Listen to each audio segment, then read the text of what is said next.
Hi, Patricia and Frank and Degree and TT. We got back here to our house about 5 days ago, and we're still just thinking with such fond memories about our time in Botswana. Susan's even wearing her Botswana necklace.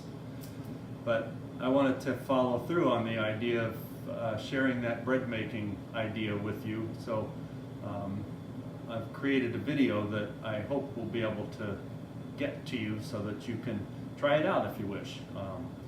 But we're so thankful for our time visiting with you and have just really enjoyed it. Hi, everybody. I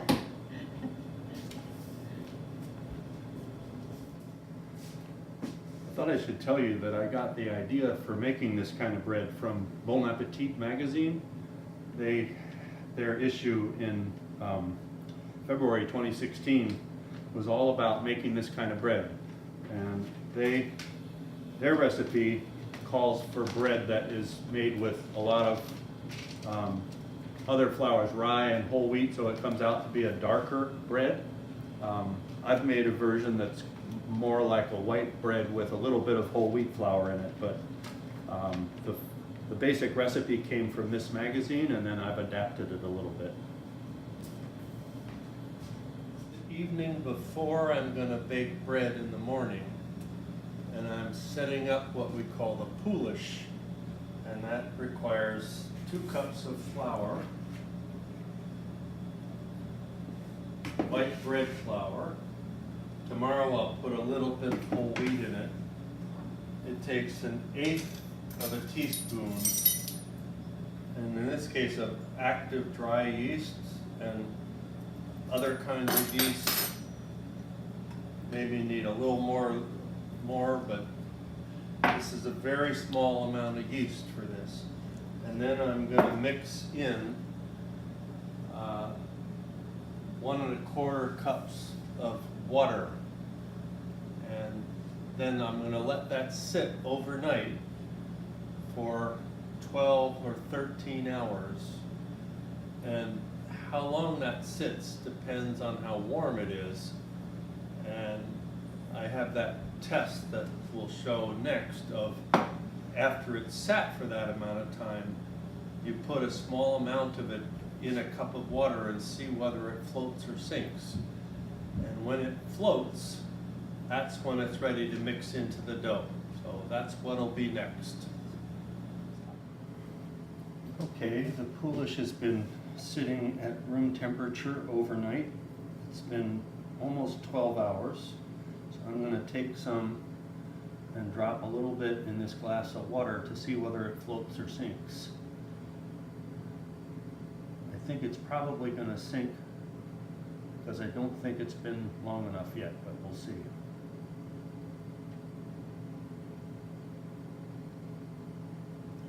Come on, let go of me. There, see, it sank. So it's not quite ready. So I'll let it sit like that for another hour or so, and then we'll try it again.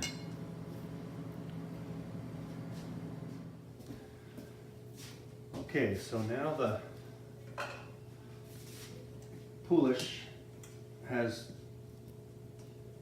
gotten to the point where it's ready, it's floated in the water, and I'm going to put it in this mixing bowl and add some flour and mix it all up. So I'm going to send you in an email the recipe that I'm using. It calls for 3.5 cups of white bread flour to go in now, but the pan that I'm going to use, the cast iron Dutch oven, is a little smaller than it needs to be for this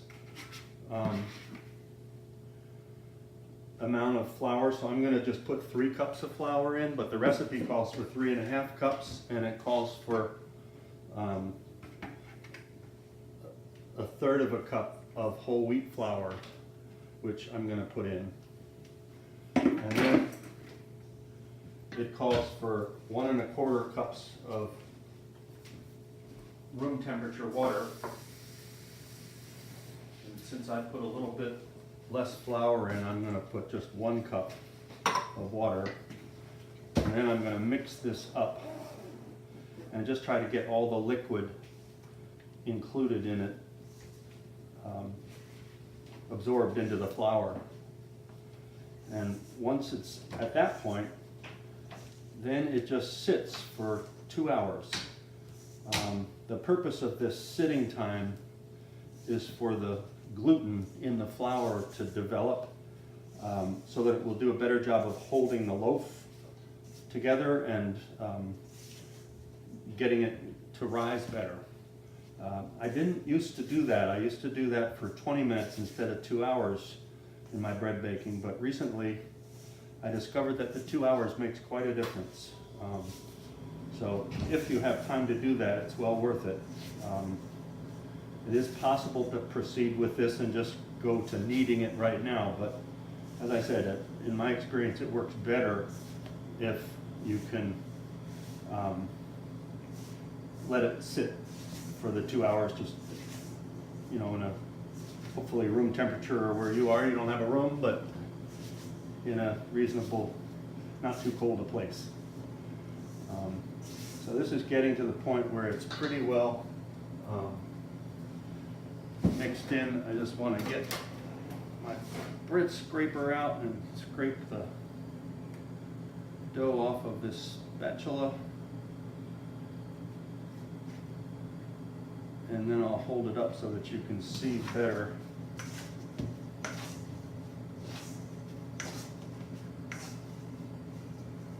So it looks pretty raggedy, but that'll be fine. And I'm just going to put a plastic bag over it and let it sit for 2 hours. So that's the next step. Okay, so this has been sitting covered for about 2 hours. Looks pretty ugly, it's no big deal. But now it's time to add salt. You don't put the salt in earlier because it interferes with that process of developing the gluten in the flour, but put it in after that autolyse 2 hour rest period. So I'm going to put in 1.5 teaspoons of salt.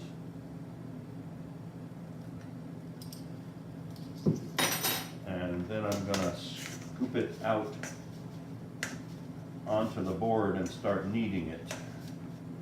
And I usually knead it for 10 minutes to make sure that everything is well developed, all the gluten in the dough is well developed. So that's that. The salt is in it, and I'm going to just start kneading it. Do that for about 10 minutes, as I said. You guys are expert kneaders, I know, so don't need to show you this probably.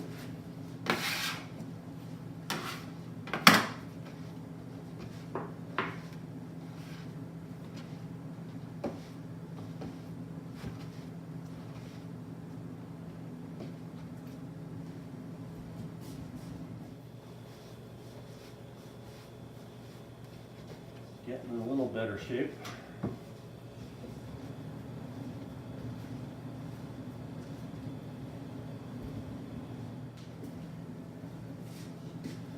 Okay, now I've been kneading this for a little over 10 minutes and it's feeling like it's really ready to go. And I'm going to try a test that I read about in one of the books that I have about bread baking. They call it the window pane test, that if you take a piece of dough and you stretch it out, if it's been kneaded enough, you ought to be able to make like a window with it where you can see light through it, but it doesn't pull apart in holes.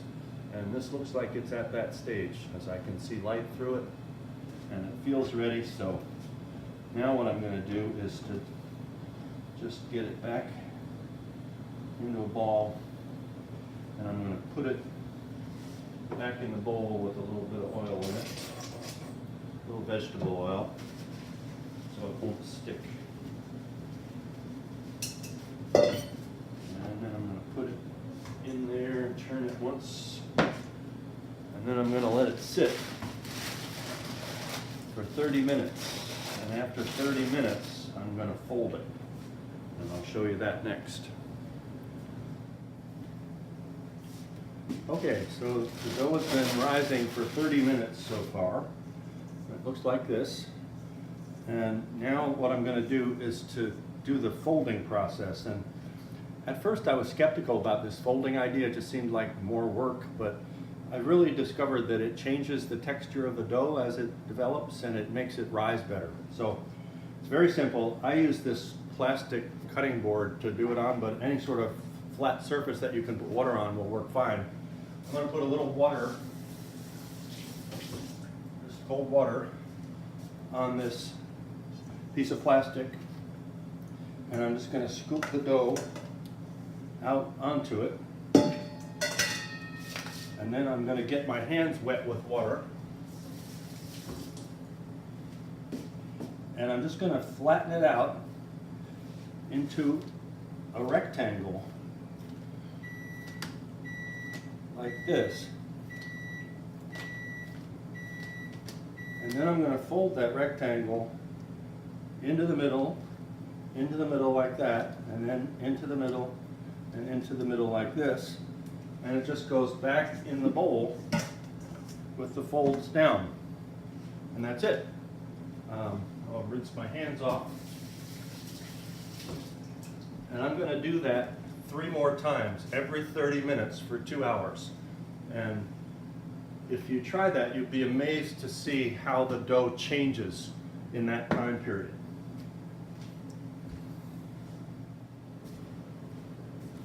Okay, I've already folded this dough 3 times now. This is the last time. And I think it's going to be evident how the texture of the dough has changed. This is what gets me to do this, because it really makes a difference in how the dough feels and handles. So it's much easier to spread out. It's very smooth and just has a wonderful feel to it that I think helps it rise into a terrific loaf. So hold it that way, and this way, and that way. Put it back in. This time it's going to rise for an hour more without me doing anything to it. And then it'll be time to turn it into a loaf. We'll come back to that soon.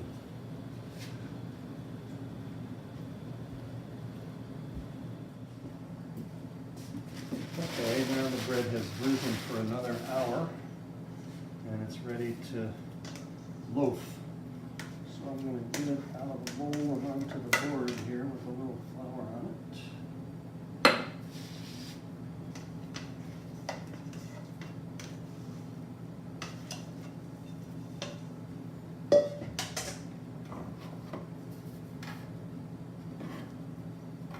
One thing I like to do is to slap it down a couple of times just to get a little more air out before loafing.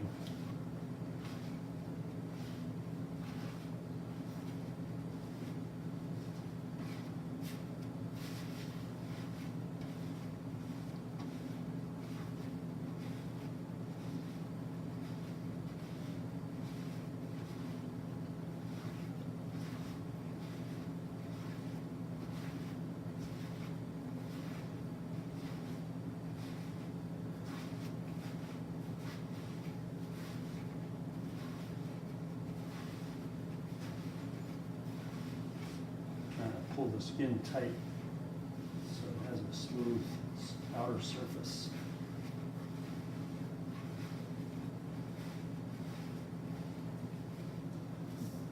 I'm going to put it in a basket that I made just from a cheap basket and some cloth sewn inside it for it to rise in. Pull this together on this side.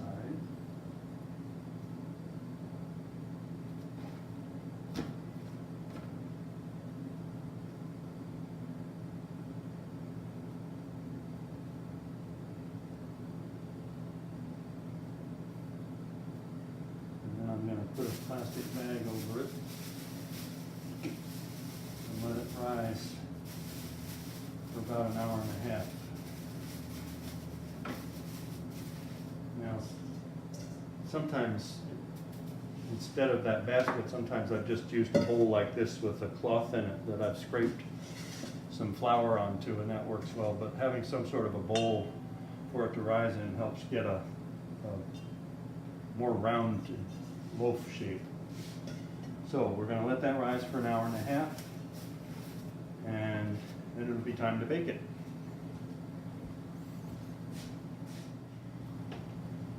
Okay, I think the loaf has risen enough. It's looking pretty good. It's been about an hour and a half. Now I'm ready to shift it into the Dutch oven that I've got heating up on the fire outside on our driveway. So I like to use a piece of parchment paper to put on the bottom of the loaf once it's in the pan. It makes it easier to move everything around. So I cut one with a little tab that I can hold on to. And then I have this sort of flat thing that I use to move the loaf from here into the pan, but I could also use just a flat pan of any kind. I'm going to use this one since it's a little smaller. And I just take it and I turn the loaf over, pull this off, and then this part is really important to how the loaf looks when it comes out of the oven. I cut marks, just not very deep, but very even. And this lets the loaf expand as it cooks. And these become really pretty marks on the finished loaf, so that you can kind of see the way they look there. Now I'm going to take it outside to the pan, to the hot oven.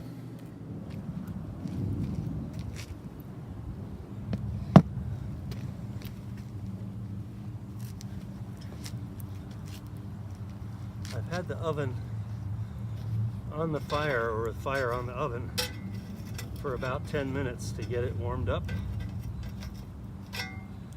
And I'm going to take the lid off and slide the bread in. Oops. There. There's fire underneath it too, obviously. And I'll put this back on. And I'm going to leave the lid on like this, I think for 10 or 15 minutes. I'm going to check it and see that it's not burning, and then we'll shift it a little after that. Okay, it's been cooking for about 10 minutes. And I want to check and see. Oh, it's looking good on the top. Make sure it's not burning on the bottom too much. Well, it looks okay on the bottom. So I think I'll just let it keep going like that. Check it again in 10 minutes or so. Looks like the fire is maybe a little too hot on the top.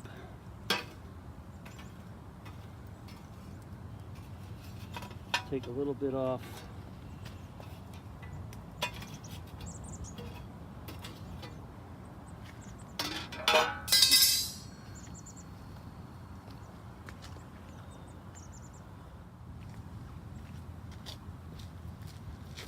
So it's been cooking for about 20 minutes now.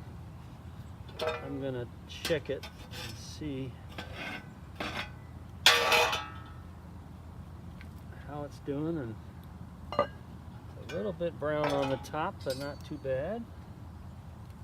Let's getting a little black on the bottom, so I'm gonna take some of the fire away there, most of it,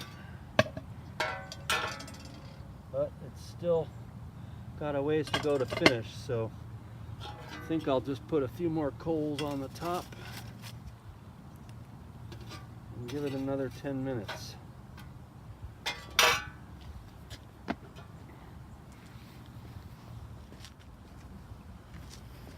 Okay, now it's been cooking for about 30 minutes. I'm gonna see how it's doing.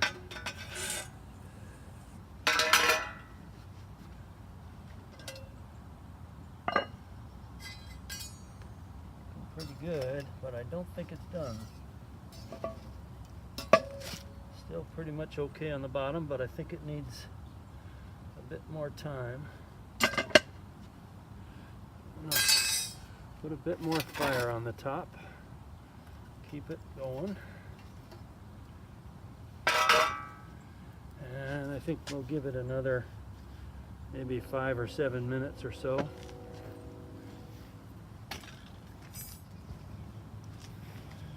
Okay, it's been on for 45 minutes now. I'm thinking that I could have had it hotter on the top probably, but we'll see what it looks like. I'm gonna poke it with this skewer to see.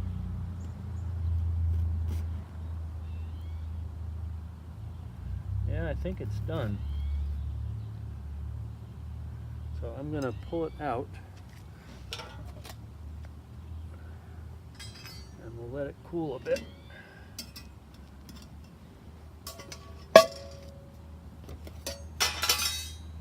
Got a little bit brown on dark on the bottom, but I think it's gonna be okay. So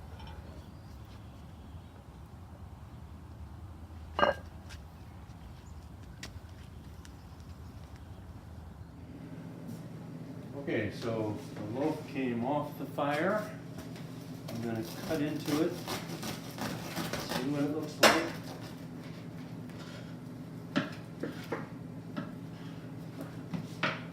That. It's a little bit dark on the bottom. I think if I could have, I would build the fire with a little more chance to get heat coming in on the sides, because the sides of the loaf aren't as well done as the bottom and the top. But overall, it looks like it's a pretty decent loaf. So I hope you have fun with this if you're able to try it.